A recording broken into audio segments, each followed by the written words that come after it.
Durante os 10 anos em que escrevo sobre a rede mundial, eu a vi transformar o mundo.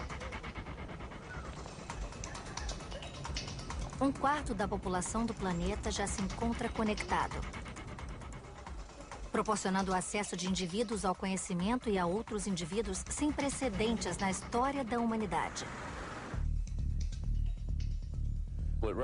Ela representa o surgimento de um ecossistema de informações totalmente novo, que terá um impacto mais profundo sobre a civilização humana do que o da palavra escrita. Está trazendo transparência, está trazendo o aperfeiçoamento da informação. A rede parece ter tornado a informação livre, e nós vimos que isso encorajou pessoas comuns a lutarem pela liberdade e pela democracia. A rede tende naturalmente à abertura. Ela torna a abertura mais fácil e o estreitamento mais difícil. Qualquer um que quiser participar tem pelo menos os meios para fazer isso. Mas nem tudo é como parece. Na caótica liberdade para todos dessa revolução virtual, há um fluxo e refluxo de vencedores e perdedores na luta pelo poder. Ela é uma arma para o governo nos controlar, para saber mais sobre nós. Nós estamos apenas começando a entender como um equilíbrio vai funcionar. Mesmo quando a velha batalha pela liberdade chega às manchetes, silenciosamente a rede está transformando o seu poder, às vezes de forma ameaçadora e como nunca imaginaríamos. Ela está acelerando a globalização. Ela está nos proporcionando novas alianças que atravessam as fronteiras tradicionais. Mas está também reinventando a guerra e parece estar criando assustadores becos sem saída culturais. Devido a tudo isso, antigos centros de poder estão desmoronando. Este programa é sobre a luta para preencher o vácuo que foi deixado e o que isso significa para nós.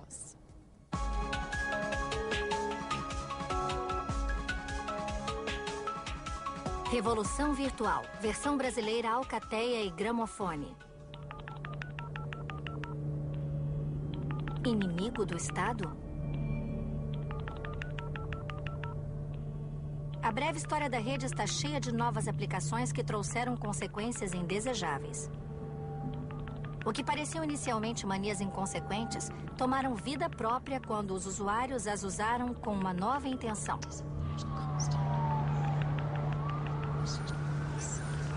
O exemplo definitivo disso é como o serviço da rede, chamado Twitter, veio a ameaçar um dos regimes mais linha dura do mundo. O Twitter foi desenvolvido em São Francisco em 2006. Junto com o Facebook, ele é parte de um fenômeno da internet conhecido como redes sociais, um jargão extravagante para novas formas de manter contato com os amigos.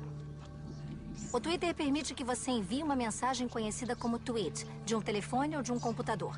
A mensagem pode ter no máximo 140 caracteres e é lida por qualquer um adicionado à sua página do Twitter. Logo após a sua criação, os tweets começaram a inundar a rede com as pessoas contando sobre suas vidas em detalhes instantâneos e enfadonhos. O Twitter é um microcosmo da rede mundial. Quando ele começou, parecia algo para nerds ou pessoas que apenas queriam twittar sem parar. O nome é perfeito, era puro papo inconsequente. Muitas pessoas que ainda não usavam o serviço viram apenas como mais um exemplo da cultura superficial e egocêntrica da rede. Mas algo revolucionário aconteceu.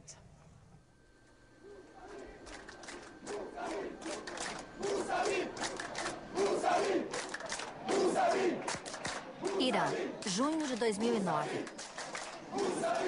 Após a conclusão da eleição presidencial, eleitores saíram às ruas para demonstrar sua ira contra o que chamaram de uma eleição fraudulenta.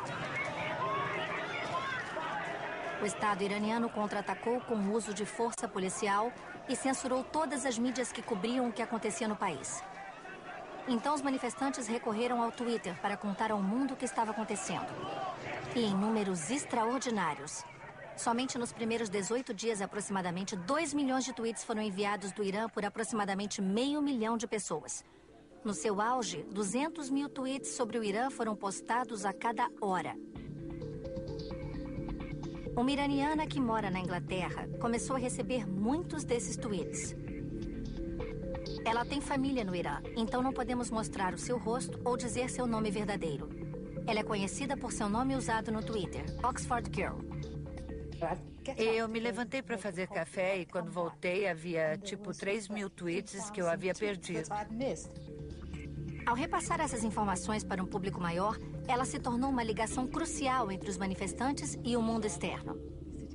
Uma pessoa pode me enviar um e-mail e informar que acabou de receber notícias sobre uma estrada onde estão prendendo pessoas e avisar aos outros para evitarem o lugar.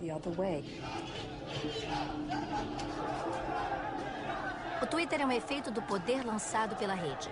A informação é colocada nas mãos de pessoas que a estão usando com inteligência de forma irreprimível e incontrolável. É um pouco como foi com o Muro de Berlim. Imagine a rapidez com que o muro teria sido derrubado se o Twitter já existisse. Isso me deixou animado por algo estar acontecendo, mas também muito alarmado, porque as coisas podem dar muito errado e rapidamente. Logo, não só as redes sociais como o Twitter, mas também sites de compartilhamento como o YouTube foram incluídos na batalha de vida e morte no Irã. Após uma jovem iraniana ser atingida por tiros, milhões de testemunhas presenciaram a sua morte. Eles viram em tempo real alguém jovem, cheia de energia, com uma vida pela frente, ser morta impiedosamente por esse regime. E as pessoas sentiram a necessidade de vingar a sua morte. A rede está sacudindo a política mundial porque pode capturar a informação através de um grupo de testemunhas oculares e transmiti-la em tempo real. Ela não é mediada, é interativa e imóvel. Isso quer dizer que é um passo radical à frente do que foi o grande presente do século XX para a política: a TV ao vivo.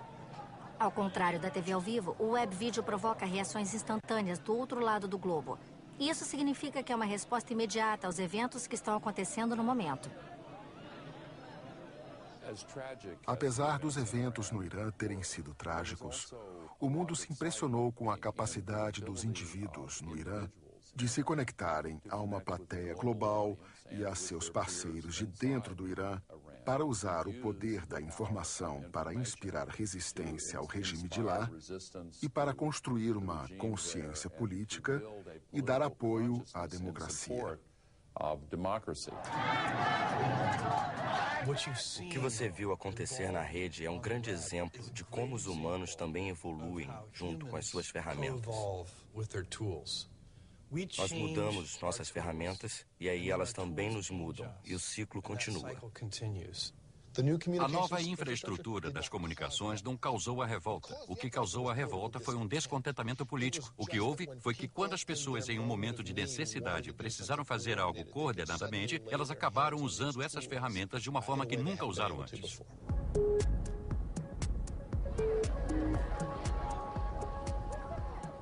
Então a rede é como uma caixa de ferramentas para protestos liberada para o mundo. Os nerds que controlam o Twitter não se surpreenderam por sua transformação de porta-voz de baboseiras das celebridades para arma revolucionária. Nos dois casos, a motivação é a mesma. A abertura é uma revolução em si mesma. Você divulga seus pensamentos e você atrai pessoas que jamais atrairia e as coisas acontecem. É como uma reação química acontecendo. E é meio inevitável que o fluxo livre de informações acontecerá agora que essas tecnologias existem no mundo e as pessoas conversam entre si e isso leva ao poder.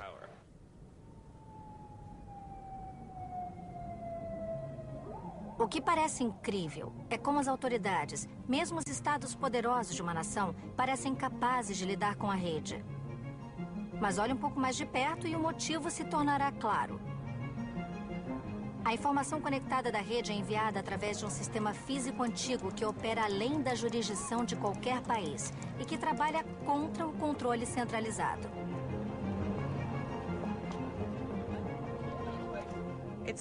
É irônico notar que ela agora ameaça o Estado, já que a internet foi idealizada para proteger a nação mais poderosa dos tempos modernos.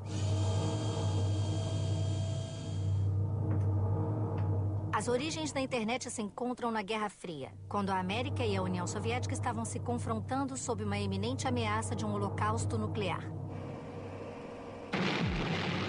Em 1957, o governo americano levou o choque de sua vida quando os russos lançaram o primeiro satélite espacial, o Sputnik.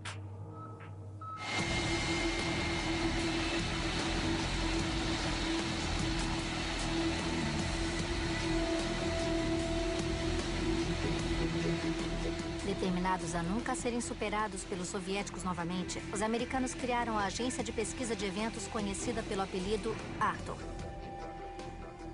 Um enorme orçamento foi criado para Arthur e foi determinado que ela criasse alguma coisa que derrotasse os soviéticos em seu próprio jogo. O Pentágono não tinha ideia do que era isso, só queriam proteger a América.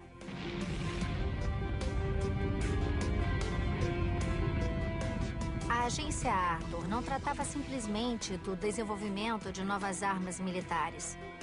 Ela reunia alguns dos mais brilhantes cientistas civis da América e dizia para eles olharem para longe, no futuro, e inventarem algo realmente revolucionário.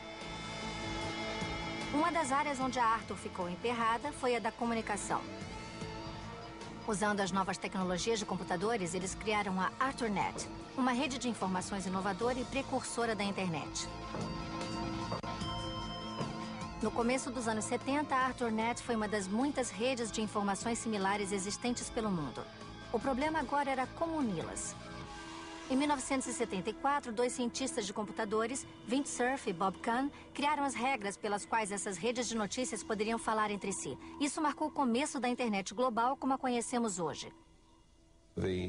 A experiência que nós tivemos no início foi apenas solucionar um problema de engenharia relativamente complicado e interessante. Eu acho que nenhum de nós dois gostou do fato de que a solução desse problema levou ao que temos hoje, que é uma rede de informações global com quase 2 bilhões de pessoas conectadas. Com base para o trabalho de Vint Cerf estava uma tecnologia chamada de Packet Switching. Ela está no coração da revolução virtual. Packet Switching pega parte de uma informação e a divide em pequenos pedaços. Eles são, então, enviados a uma rede de informações, geralmente fora da ordem correta ou até da mesma linha. No lado do receptador, os packets são recombinados na ordem correta e a informação se torna completa novamente. O Packet Switching é uma ferramenta perfeita para os computadores conversarem entre si, porque ela permite que uma imensa quantidade de informações seja transmitida rapidamente através de múltiplos caminhos de uma vez só. Essa estrutura significa um fluxo ininterrupto de informações, e isso foi o que trouxe consequências dramáticas para indivíduos e governantes nos anos que se seguiram. Parte da minha motivação quando estava trabalhando na internet foi construir um sistema que não tivesse nenhum controle central. Isso estava sendo apoiado pelo Departamento de Defesa dos Estados Unidos. E uma das coisas que o departamento quer são sistemas altamente confiáveis e resistentes. E uma forma de conseguir isso é não ter nenhuma central que possa ser atacada e destruída, interferindo na própria operação. Então, o resultado dessa estrutura descentralizada é que ela é altamente resistente a uma variedade de imparidades. E por isso seria difícil para qualquer pessoa desligar a internet por completo. Quando começou, a antiga ArthurNet conectou 4 universidades na América. A internet de hoje em dia liga mais de 1/4 da população do planeta. Os eixos da internet são os servidores de rotas. Eles trabalham um pouco como administradores de telefones. Eles conectam todos os nossos computadores aos websites que nós queremos ver.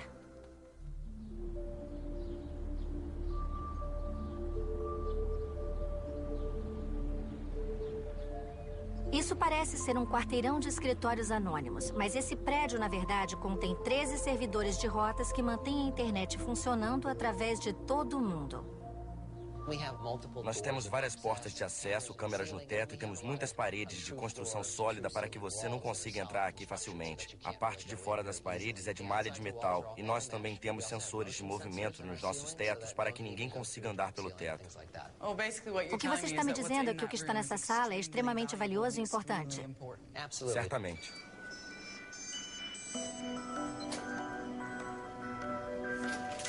Toda essa segurança está aqui para proteger o mais sagrado entre os sagrados, o santuário interno da sala do servidor. Essa sala é responsável por todos os endereços .com do mundo, 80 milhões deles. O bom andamento da economia mundial depende deles. É um servidor de database com uma enorme capacidade de espaço em disco. De certa forma, essa sala é tão importante quanto a sala oval da Casa Branca. Vamos parar um pouco para ouvir o som de 80 milhões de .coms.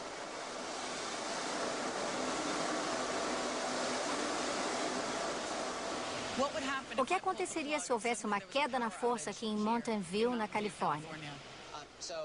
A maioria dos centros de informação que pode encontrar tem muita redundância. Nós mesmos temos fontes ininterruptas de energia, temos geradores a diesel. Se, por exemplo, o nosso próprio servidor de rotas caísse, existem outros 12, e mesmo se você fosse atacar um desses 13, eles são uma constelação de mais ou menos 191 outros servidores que estão aqui. Então não é nem atacar um de 13. Você, na verdade, teria que sair e atingir uma conexão de servidores para conseguir o que quer.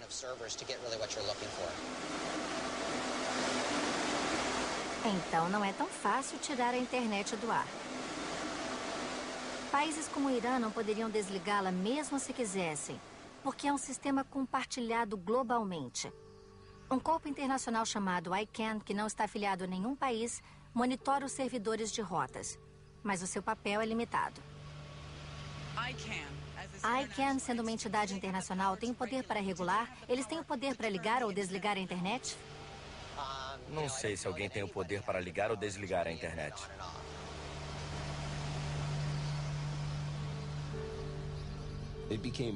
Ficou mais aparente que o estilo de operação da internet era a antítese do que a maioria dos países estava acostumado. Na verdade, nos primórdios da telefonia e da telegrafia, existia apenas uma rede de comunicação e ela era administrada e operada pelo governo, dando a ele um controle substancial. Então eu prefiro a ideia de que a internet não teve essa, me deixe chamar, de deficiência e que, portanto, abriu uma plataforma. É a oportunidade mais democrática que já existiu para as pessoas se expressarem e conseguirem informação.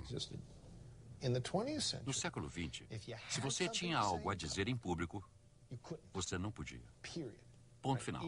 Se você fosse um civil, se fosse um cidadão, mas não um profissional da mídia, você não conseguia transmitir uma mensagem, por mais que tentasse. Na verdade, as pessoas faziam de tudo para tentar passarem as suas mensagens ao público, através de canais amadores, segurando cartazes nas ruas, nas calçadas. Elas eram consideradas loucas, e isso mudou. Essa mudança é tão grande que qualquer um que queira participar tem pelo menos a oportunidade para isso. Se você tem sistemas de comunicações que são invioláveis, sem um controle central, isso pode amplificar uma mensagem que já é muito poderosa e torná-la superalimentada. Nas mãos certas ou erradas, ela tem um grande significado contra a autoridade. Usuários anônimos podem agora fazer o papel de jornalistas investigativos ao publicar informação concreta, protegendo as fontes. E em nenhum outro lugar esse novo poder é mais aparente que em um site chamado Wikileaks.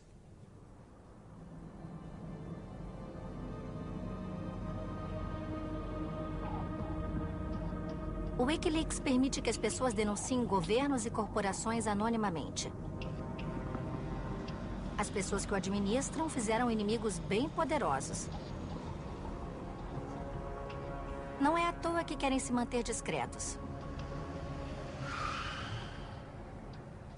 A questão da censura na internet se tornou uma das principais questões do nosso tempo e definirá de que forma as sociedades do mundo inteiro terão a possibilidade de se comunicar livremente no futuro.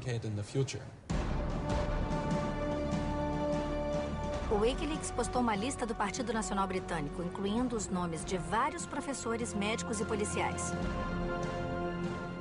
Ele publicou documentos secretos do Exército sobre o presídio de Guantánamo, revelando o desrespeito aos direitos de prisioneiros.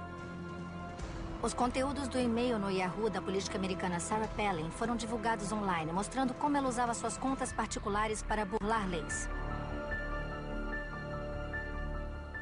A publicação de um relatório em 2008 detalhou centenas de assassinatos atribuídos à polícia queniana.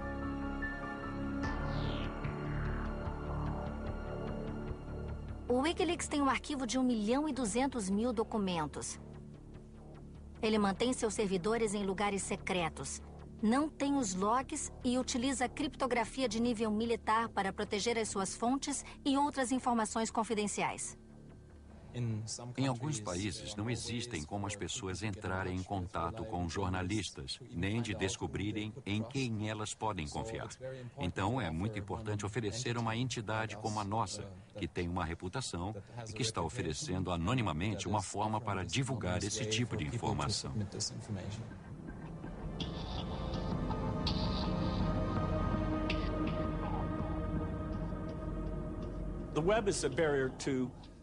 A rede está chegando a um ponto em que está tentando controlar a informação, o que é uma tarefa impossível para eles. Porque as pessoas têm computadores pessoais e podem criptografar a informação e enviá-la para outra pessoa que tem um código.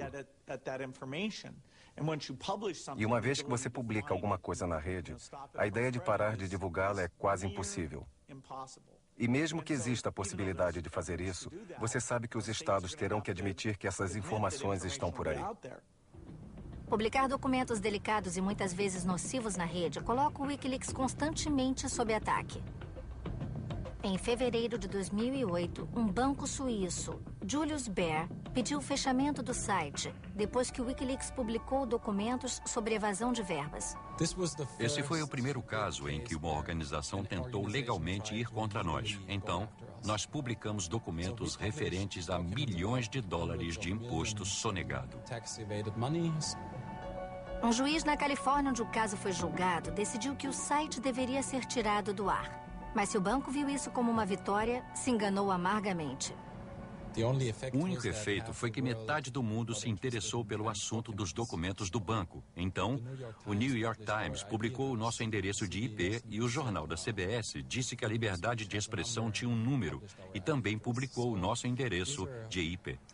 Então, está aí a dinâmica que o compartilhamento de informação por pessoas de todo o mundo pode produzir. Você pode facilmente conseguir que um tribunal mande você apagar uma história do seu arquivo digital.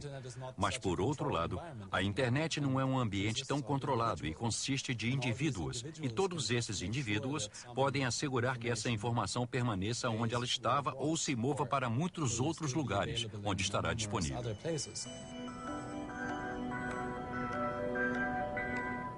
Há uma citação famosa que diz que a rede interpreta a censura como um dano e que a evita. E quando John Gilmore disse isso, ele não estava sendo metafórico, estava literalmente descrevendo os protocolos da comunicação na internet. Então, se você está tentando passar informação do ponto A para o ponto B na internet, é como dirigir do ponto A para o ponto B. Você tem uma rede de estradas. E existem muitas formas de se dirigir. E a censura é como um bloqueio nas estradas. É como construir um muro dizendo que as informações não podem passar. Está nos próprios protocolos da internet que, se isso acontece, essa condição é detectada e a informação encontra um caminho alternativo e diz, ok, não posso ir por aqui. Existe outra estrada por onde eu possa chegar lá? E os protocolos da internet acham outros caminhos para se chegar lá.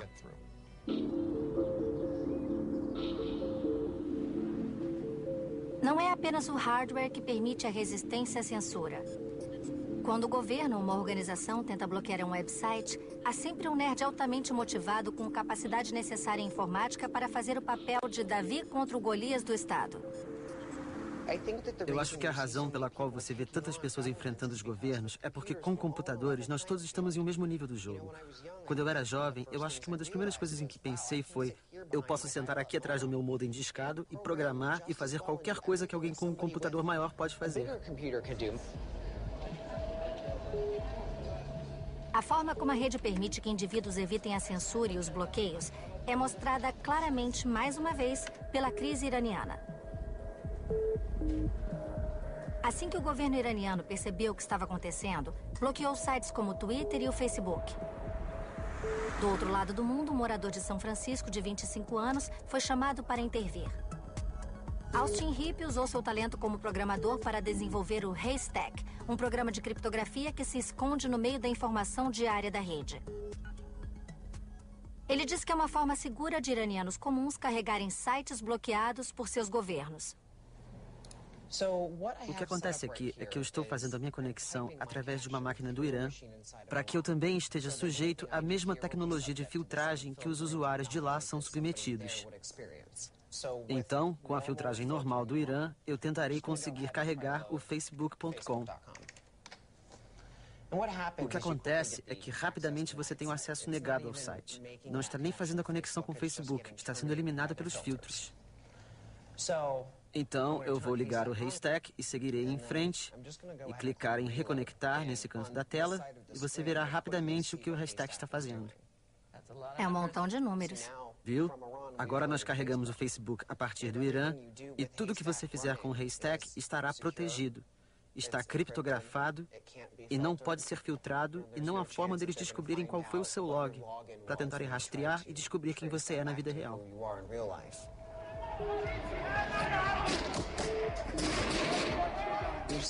Você vê todo esse conteúdo que aparece, que é incrivelmente violento. E eu vou ter o meu colapso diário.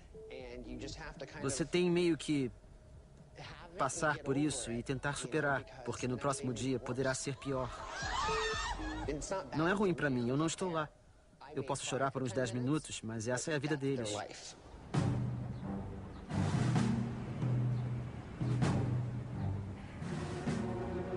A rede dá poderes para os cidadãos se desviarem da censura e essa facilidade de acesso dá a eles uma capacidade sem paralelos de chamar a atenção para as coisas erradas. Junte esses elementos e você terá os instrumentos para que pessoas motivadas se mobilizem contra um problema específico muito rapidamente. De certa forma, a rede está nos levando de volta a um tempo sem partidos políticos, um mundo de ação direta. Em nenhum lugar isso é mais aparente do que na campanha sobre as mudanças climáticas na Grã-Bretanha. A rede não vai rivalizar com o Estado. Ela não ameaça varrer o Estado para fora. O que ela ameaça fazer é tornar várias formas de política nacional irrelevantes, porque as pessoas podem ignorá-las.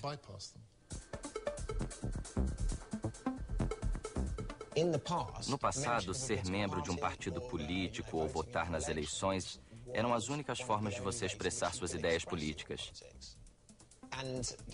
E o Estado preferia que essas fossem as únicas formas de nos expressarmos politicamente. Mas a política eleitoral tradicional está se tornando cada vez menos relevante. Essencialmente, as pessoas da minha geração e as mais jovens estão completamente desiludidas com os principais partidos políticos. Então, como ficam as coisas se essas pessoas não estão representando as nossas opiniões? Você precisa de um fórum diferenciado e uma mídia diferenciada na qual possa expressar suas ideias políticas. E no passado você tinha muitas limitações para fazer isso, mas agora você pode expressar as suas opiniões. Basta se conectar na internet.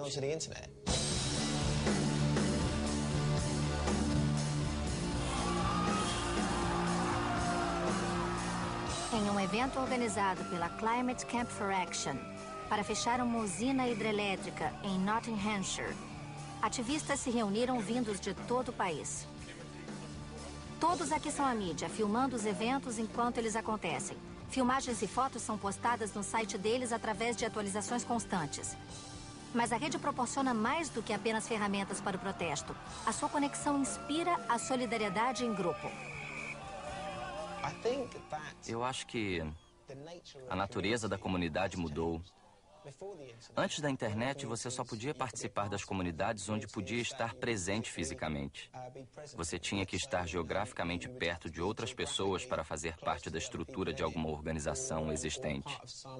Enquanto que, hoje em dia, você pode decidir de uma hora para outra fazer algo a respeito das mudanças climáticas, por exemplo, e basta se logar no site da Climate Camp e entrar na sua lista de e-mails e, imediatamente, você estará envolvido nessa discussão e se tornou um membro dessa comunidade. A rede é essa fantástica fonte de transmissão de informação e de agregamento de pessoas em torno de um assunto ou de um lugar em particular. É uma coisa muito rápida. O que a rede pode fazer é criar coalizões do nada e pode separá-las novamente. O que o Estado pode fazer nas próximas décadas, próximos séculos, é fortalecer as identidades das pessoas, organizar seus receios e suas esperanças. Acho que a internet dá poder a qualquer um que a use e dá ainda mais poder às pessoas que sabem usá-la de forma mais efetiva. Ela pode dar poder ao governo para reprimir uma insurreição e pode dar poder à própria insurreição também. É uma faca de dois gumes. Vimos como a rede dá um tremendo poder aos indivíduos e provê objetivos e coesão de grupos distintos. Mas contra essas novas liberdades está a inabalável autoridade do Estado. Então, ela desenvolve uma corrida às armas entre os cidadãos e o Estado.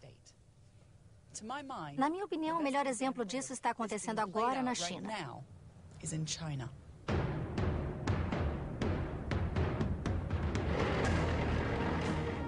A China é um estado de partido único, onde o Partido Comunista tem governado com mão de ferro há 60 anos. Aqui, a rede representa tanto uma grande dor de cabeça como uma enorme oportunidade. A China tem mais pessoas conectadas do que qualquer outra nação no mundo, 253 milhões. Então, o efeito da rede na política é uma imensa ameaça ao governo. Mesmo assim, essa tecnologia ajudou a conduzir o fenomenal crescimento do país. O Estado chinês tem que fazer um jogo habilidoso de gato e rato com seus cidadãos. E esse é um jogo que está definindo a internet no século XXI. O que eu acho é que o governo quer usar o poder da internet para incrementar a economia. Mas, em termos de política, cultura e sociedade, eles estão preocupados com a informação que existe na rede, que pode ser uma ameaça a eles. Eles não podem desligar a internet porque os negócios chineses vivem de exportação e precisam ter contato com os países ocidentais. As universidades chinesas precisam adquirir informações do Ocidente ao acessar páginas de pesquisa, estudando apontamentos. E eles não podem bloquear isso. Eles querem bloquear o Falun Gong, querem bloquear coisas referentes ao Dalai Lama, então é difícil. Os esforços que a China faz para censurar a rede são surpreendentes. Aproximadamente 30 mil chineses policiam a rede diariamente. Os chineses se tornaram grandes peritos nos últimos 15 anos no que é amplamente chamado de a Grande Muralha de Fogo da China. Esse tipo de anel de censura em torno do que os censores chamam de mídia profissional. Então, os chineses olharão o New York Times e dirão que estamos tirando o acesso ou liberando o acesso. Eles fazem isso com a Wikipédia e outros. Parece que o investimento maciço que o Estado chinês está fazendo para policiar a rede tem dado certo. Eles têm conseguido bloquear com muita eficiência sites ocidentais que possam ser críticos às suas políticas. O que percebemos quando vemos que os sites do The New York Times ou mesmo da BBC são bloqueados é que para o governo chinês o desafio da rede não é sobre informação ocidental liberal chegando em seu país. Eles percebem que a ameaça vem de dentro das conversas que milhões de pessoas chinesas estão tendo entre si mesmas.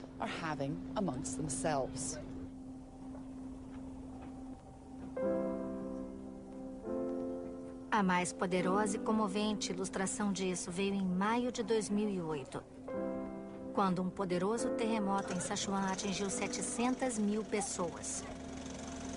Enquanto as escolas ruíam, prédios do Partido Comunista ficaram praticamente intactos.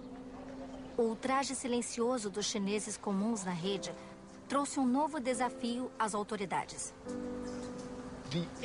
Os efeitos do terremoto foram reportados pelos chineses, tirando foto deles, em alguns casos, filmando-os e postando-os instantaneamente no QQ, o maior serviço de internet da China, e no Twitter. E isso não é informação que vem de fora do país, de fontes profissionais e previsíveis.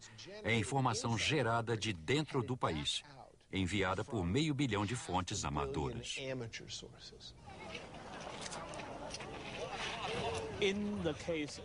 Já que nenhuma mídia oficial pode investigar o caso do desabamento das escolas, muitos blogueiros se ocuparam disso. Especialmente um artista chinês, Ai Weiwei, que é também um blogueiro muito conhecido. Ele corajosamente começou um projeto de registrar os nomes de todas as crianças mortas no colapso das escolas, postando-os em blogs. Então, a sua ação inspirou centenas de voluntários que foram para a região do terremoto. Fizeram sua investigação e coletaram os nomes das crianças e os postaram em blogs. O governo não gostou quando um imenso número de voluntários foi investigar as escolas que ruíram em Sichuan. Mas a minha opinião é de que não importa se o governo gostou disso ou não. Essa energia espontânea irá crescer cada vez mais. Mas a censura é apenas uma tática empregada pelo Estado. A China, como muitos outros estados, explora o fato de que os cidadãos estão colocando mais e mais de suas vidas online. Uma das maiores inovações em vigilância nos últimos anos surgiu como um resultado da disseminação dos sites de relacionamento e de redes sociais e todos os outros tipos de sites. Porque uma vez que as pessoas tornam visível quem são seus amigos, é possível fazer uma análise de agrupamento e começar a procurar por comunidades ocultas.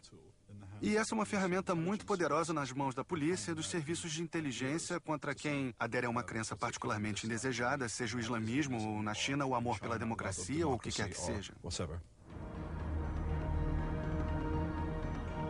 Incapazes ou desinteressadas em abafar todo o debate livre na rede, as autoridades chinesas estão usando a internet contra ela mesma, utilizando seu poder para espalhar informação instantaneamente e travar uma batalha de ideias online. Eu acho que se você não pode bloquear a internet, tem que guiá-la. É o único jeito. Quando uma sociedade está sendo separada pelas pressões das leis, então você precisa ajustar as suas estratégias. O governo começou a recrutar o que eles chamam de analistas da internet. Cidadãos que escrevem artigos e postam comentários por toda a rede em apoio à linha do partido oficial. Os chineses comuns os chamaram então de o exército de 50 centavos, porque para cada artigo que eles comentassem eram pagos com a generosa quantia de 50 centavos. Há uma estimativa de que existam por volta de 300 mil centros operando na China atualmente.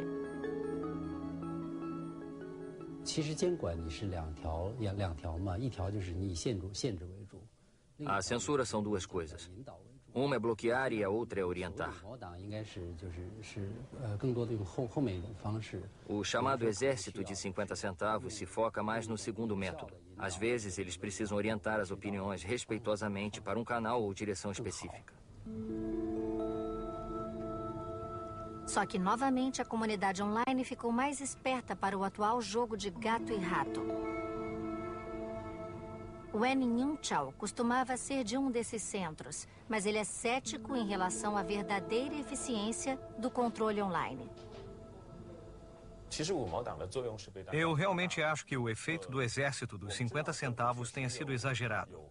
Sabemos que o governo gastou muita energia treinando analistas profissionais da internet. Eles também têm os chamados analistas da internet de meio expediente. Mas na internet, podemos ver que eles não têm tanta força. Às vezes, em um site, um artigo está localizado em uma posição bem óbvia. E é assim que sabemos que se trata de um artigo do Exército dos 50.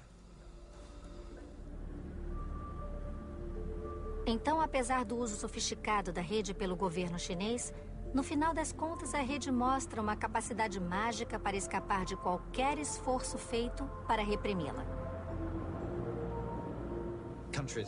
Os países que têm tendência a serem fechados e onde o fluxo de informações não era muito bom, têm usado a internet para se abrirem mais. E uma vez que você permite a abertura, é muito difícil retirá-la. Com certeza, a internet é uma força para abrir as comunicações na China, como é em qualquer lugar.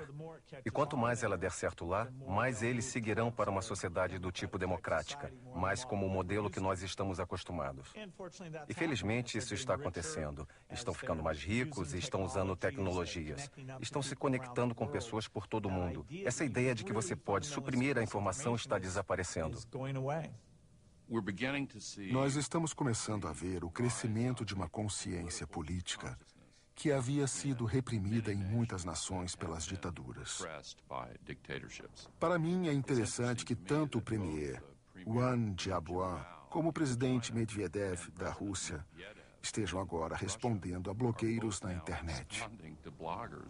Apesar de eles serem líderes dentro de regimes autoritários, estão sentindo agora a necessidade de responder a essa crescente consciência política que está surgindo na rede.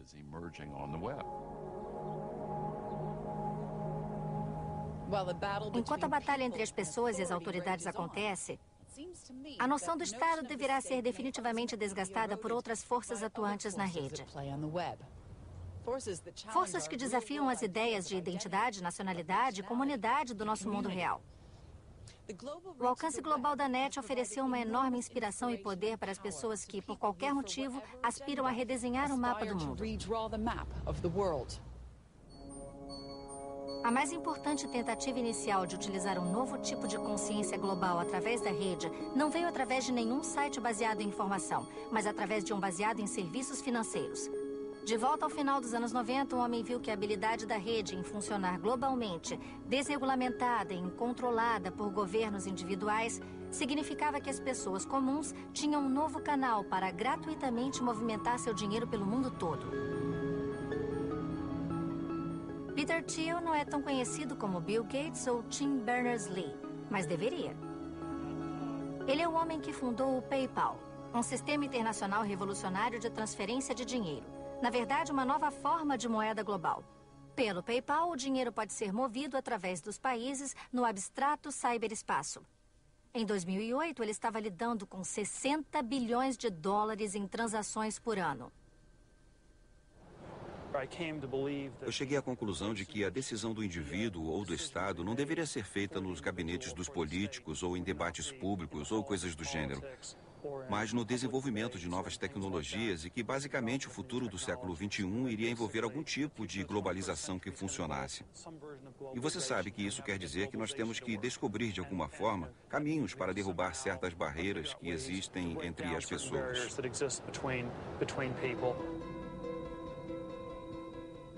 A origem do PayPal está na Universidade de Stanford, bem próxima de São Francisco. Thiel conheceu Max Levchin, um cientista de computadores, em um seminário. Eles se deram bem e a sua colaboração levou à criação do PayPal. Thiel viu uma oportunidade de fazer algum dinheiro, mas ele também viu uma chance de colocar uma das suas crenças mais enraizadas em prática.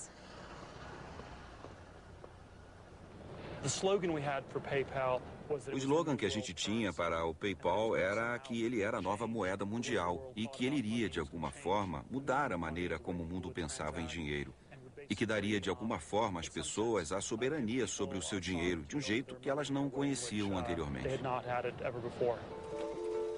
O sistema PayPal permite que pessoas comuns transfiram pequenas somas de dinheiro internacionalmente. E como normalmente acontece na rede, ele esbarrou nas autoridades. O PayPal é um banco, é um serviço de pagamento, é um transmissor de dinheiro. Ele não se encaixava a nenhuma forma regulamentada de rotulação. Então, primeiro estruturamos a empresa para depois descobrir. Peter Thiel depois viu o potencial do Facebook como uma maneira de formar comunidades mistas de diversas nacionalidades. Ele foi um dos primeiros investidores-chave do que se tornou a maior rede social do planeta. O Facebook tem agora 350 milhões de usuários pelo mundo todo. Se ele fosse um país, teria a terceira maior população do mundo.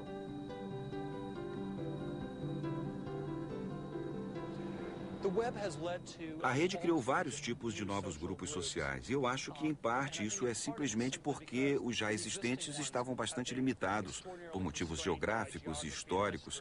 E essas não são necessariamente as melhores formas para grupos se organizarem. Você geralmente quer formar grupos com pessoas que têm algo em comum com você ou com pessoas com quem você possa aprender algo. A internet libertou os indivíduos, desafiou estruturas de poder existentes nas nações e o futuro ainda está, de uma certa forma, em aberto. Mas os primeiros 15 anos foram muito positivos.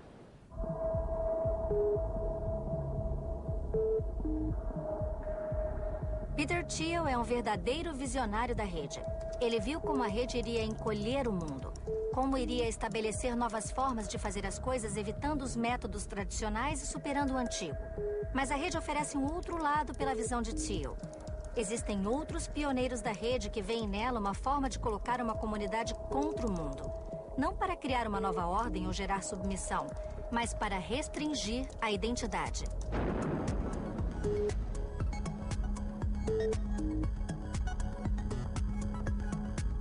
Antes da rede, os extremistas costumavam estar espalhados em pequenos números pelo mundo. A rede os uniu, lhes deu novas ferramentas, permitindo a eles apoderarem-se da iniciativa. A Al-Qaeda rapidamente reconheceu a capacidade desse novo meio para espalhar sua mensagem de medo e terror. Os grupos islâmicos agora optaram por disseminar seu material através da internet, porque dessa forma eles podem ter controle total de onde e como a sua mensagem será disseminada.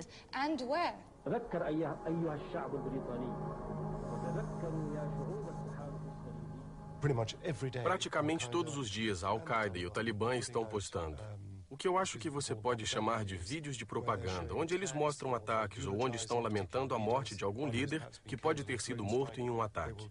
Eles farão um vídeo longo de mais ou menos 40 minutos, falando principalmente dos grandes feitos dessa pessoa, intercalados com vídeos de qualidade muito alta. A maior parte da mensagem está fundamentada no ódio e na promoção do ódio. Eles usam muitas imagens de mulheres e crianças mortas e todo tipo de imagens horríveis. São táticas de choque para deixar você pronto e criar esse senso de urgência. A Al-Qaeda, assim como a internet, não tem centro. É um grupo disperso de pessoas relativamente associadas.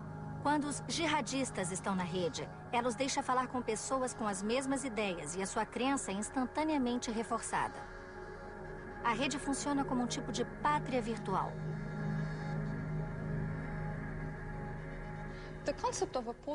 O conceito de uma pátria portátil se refere a como diferentes grupos, operando em países diferentes do mundo, terão alvos similares e podem usar a internet como um espaço que ligue todas elas.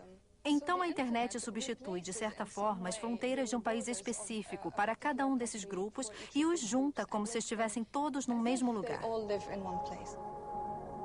Depois do 11 de setembro, quando o Talibã saiu do Afeganistão e se mudou para o Paquistão, uma forma muito importante de manter contato com eles foi através de cybercafés, lan houses, porque eles sabiam que não podiam usar telefones celulares por medo de serem rastreados.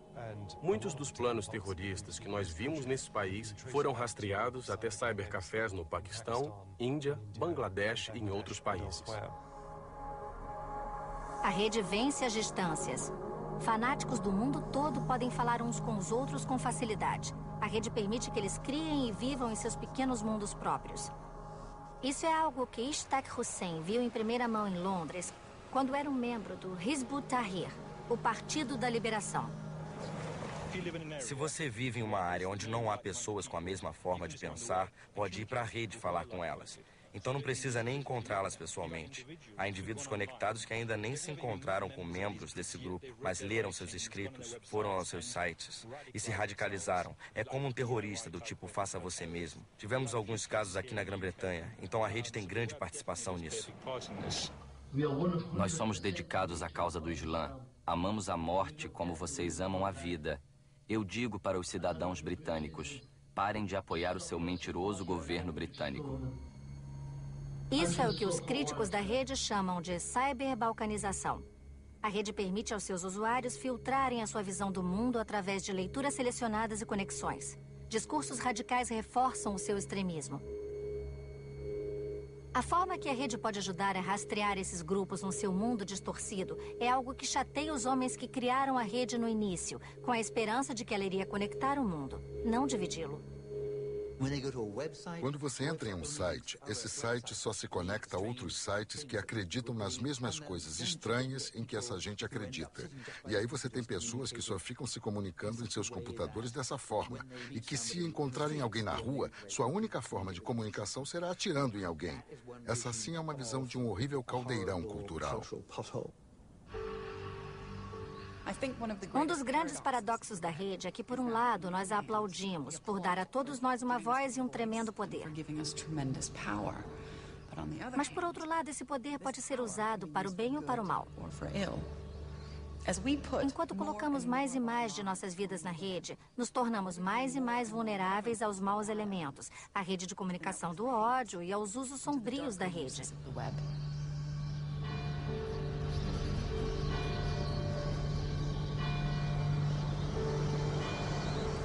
O exemplo mais extremo desse lado ameaçador da rede aconteceu recentemente, em 2007, quando um país inteiro foi quase colocado de joelhos em um ataque dirigido através da internet.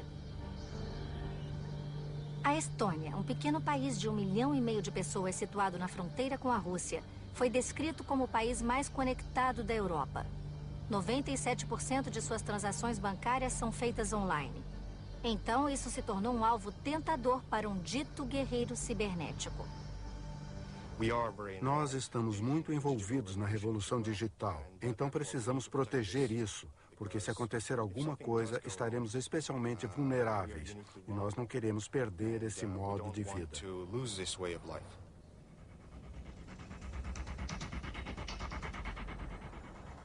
Em abril de 2007, um conflito estourou entre a Rússia e a Estônia. Porque os estonianos queriam mudar um memorial russo de guerra do centro de Tallinn para uma localização mais remota. Para os muitos russos que ainda viviam aqui, isso foi altamente ofensivo, e eles foram às ruas em protestos que duraram 2 noites. O pior período de agitação civil de sua história.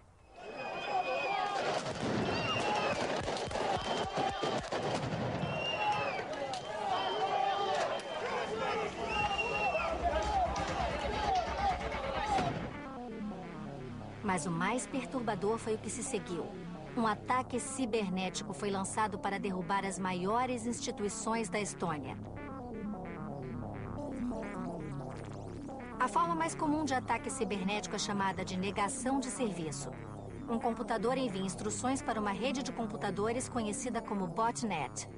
Esses são somente computadores domésticos comuns que foram hackeados e estão agora sob o controle de guerreiros cibernéticos. Essa rede bombardeia o site escolhido com milhões de pedidos.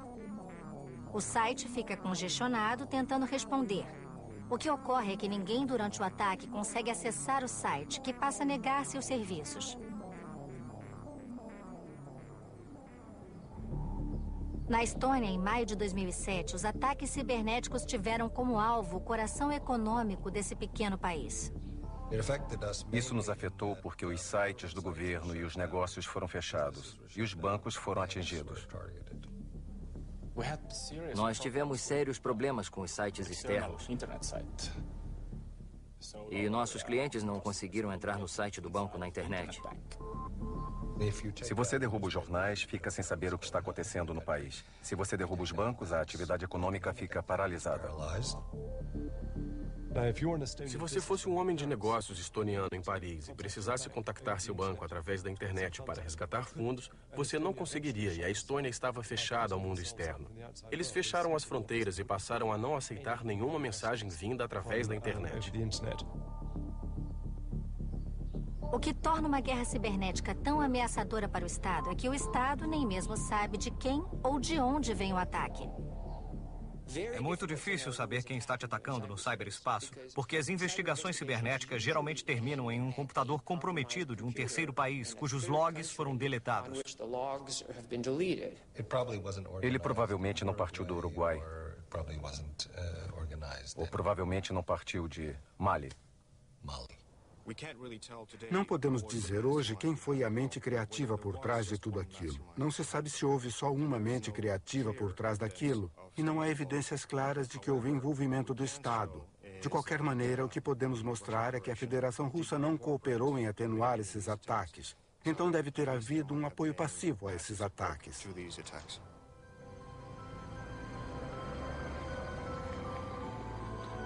Os estonianos não iriam tão longe e acusariam o Kremlin de lançar os ataques.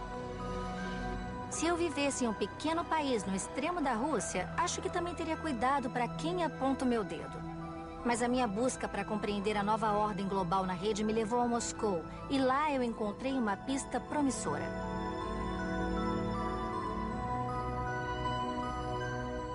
Em uma casa flutuante, um comissário, em Nashi, de um movimento jovem nacionalista, concordou em conversar comigo. Eu esperava a negação padrão russa de qualquer envolvimento no ataque. Ao invés disso, o caminho me levou à própria pessoa que afirma ter atacado a Estônia. No final das contas, um garoto fez isso. Esse garoto.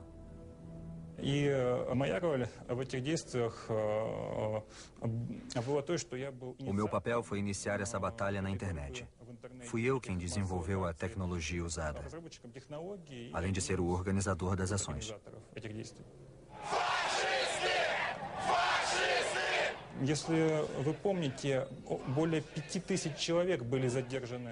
Mais de 5.000 pessoas foram presas em Tallinn naquela ocasião.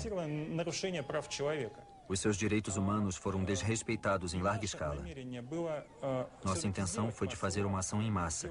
Nós fizemos o que as autoridades estonianas mais temiam. E porque não podíamos ir à Estônia, fizemos através da internet. Não houve um ataque cibernético, foi uma autodefesa cibernética.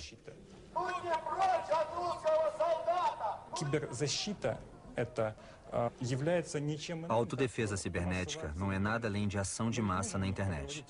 Da mesma forma que nós podemos fazer demonstrações em massa nas ruas e nas cidades, nós agora podemos fazer o mesmo na internet. E eu acho que essas demonstrações em massa serão especialmente interessantes e populares no século XXI. Você organizou isso? Houve algum envolvimento do Estado? Essas ações nunca foram apoiadas pelo governo. Foram uma reação da sociedade civil, que na verdade existe na Rússia.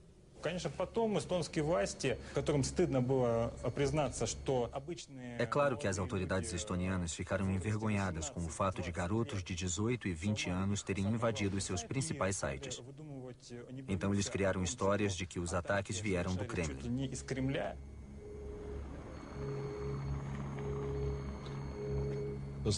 Quanto mais o mundo ficar conectado, mais haverá oportunidades para as nações fazerem coisas ruins umas com as outras. Nós ainda não vimos muito disso, mas é algo que devemos pensar no futuro. Tudo o que você precisa fazer é pegar o jornal e onde quer que você veja que há conflito no mundo real, há conflito no ciberespaço. O custo de uma guerra cibernética é baixíssimo. Comprar armas é muito caro, então acho que isso vai acontecer cada vez mais. No lado bom, vimos que a internet pode redefinir a democracia e abrir novos horizontes. Nas ruas do Irã, ela reuniu uma multidão para desafiar um regime. Mas no lado ruim, está reforçando preconceitos e fechando portas. Nas mãos de adolescentes russos altamente motivados, quase prejudicou seriamente um país. No momento, 1/4 do planeta está conectado. Mas eu me pergunto o que acontecerá quando os outros 75% ficarem online. A rede nos ajudará a atingir um maior entendimento global? Ou iremos encarar novos perigos que nem imaginávamos? Ao dar uma voz para todo mundo, é criada uma cacofonia. E nessa cacofonia, geralmente as vozes mais brutais é que são as mais ouvidas. Uma rede social pode derrubar um regime? Não acho que possa derrubar um regime, mas eu acho que ela pode contribuir para isso, porque ela espalha ideias.